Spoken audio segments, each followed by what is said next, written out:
Sheriff Doug Rader of Stone County, Missouri, decided to introduce "In God We Trust" bumper stickers, or just stickers really, to all of his police cars. They put them on the back of all the police cars. Let me give you his quote here. He said, "I am proud to announce that all of the Stone County Sheriff's Office patrol vehicles now have 'In God We Trust' on the back. This became our national motto in 1956 and is on all of our currency. There has been no better time than now to proudly display our national motto. It is part of our heritage. It's patriotic." Okay, so right off the bat here, we have tremendous irony because it is indeed not patriotic, because it flies directly in the face of the Constitution. Don't you love how this group is always the group to scream about the Constitution's not debatable when it comes to what? When it comes to guns, even though they misunderstand the Constitution when it comes to guns, and when it comes to, the 10th Amendment, states' rights. States' rights! We can do whatever we want and fuck the federal government. So it's all Constitution, Constitution, Constitution, whenever it's convenient to their argument.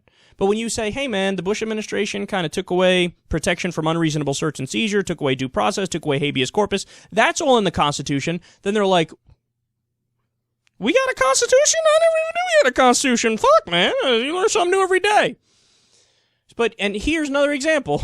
We're going to put Jesus is awesome and everybody should believe in him on the back of our cars. That's what we're going to put. Okay, but that violates directly the First Amendment of the Constitution. The Establishment Clause of the Constitution is clear. You cannot establish a religion in America. We are a secular country. We were the first officially secular country. You say, fuck it, I'm going to put God on my on government property anyway. Well, then what you're doing is you're saying, in God we trust. Well, then you're not representing the atheists and the agnostics and the secular people and the non-religious people and people who believe, for example, in multiple gods and not one God. You're not representing them when it comes to public property, and you cannot do that. The government has to be neutral on the issue of religion. This is how America works. This is what the Constitution says, but you don't know dick about the Constitution. That's the problem. But you ready for their dodge? So here's what they said when people clearly brought up, similar rebuttals like I just did. They go, no, you miss it. Businessmen paid for it, so it's okay. Here we go again. Who doesn't love this dodge?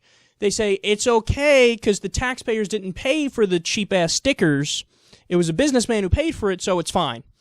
What's the gigantic flaw in that argument? Oh, I don't know. It's not like a businessman paid it and put it on his own fucking private property. He paid for it and then put it on government property. And if you want to open this door and go down this road, let's do it. How about a different businessman pays for submit to Sharia bumper stickers, and you have to put it on your fucking police cars also? How about that? Would you be okay with that? Oh, you don't like that? That's weird, but a business person paid for it, and they're just putting it on the police car, and the police car it's for the people, so it's public property, it's government property. If you're opening the door to put "In God We Trust" on there, well, fuck, why can't you put "Submit to Sharia" on there? Let's go right ahead and put that and see what happens. Oh, no, but see, you wouldn't like that because it's not your religion, which also proves, by the way, the "In God We Trust" is about what? Christianity. That's what it's really about. And as this idiot almost half admits here, why was "In God We Trust" put on our money in the first place? To say fuck you to the godless communists. This got nothing to do with the Founding Fathers. If you go back to what the Founding Fathers said, you find the Constitution, and the Constitution says separate church and state. It says you cannot establish a religion. But they're like, fuck it, let's do that anyway. No, let's not do that. Okay, let's not do that. The problem is you guys. The problem is you want to apparently copy the Saudi morality police. That's the group you want to copy? Okay, well then copy them, but guess what? You can never again say you believe in democracy, you believe in freedom, and you're pro-America, because you're not. You believe in fascism, you believe in theocracy, and you hate America. And that's because of your actions.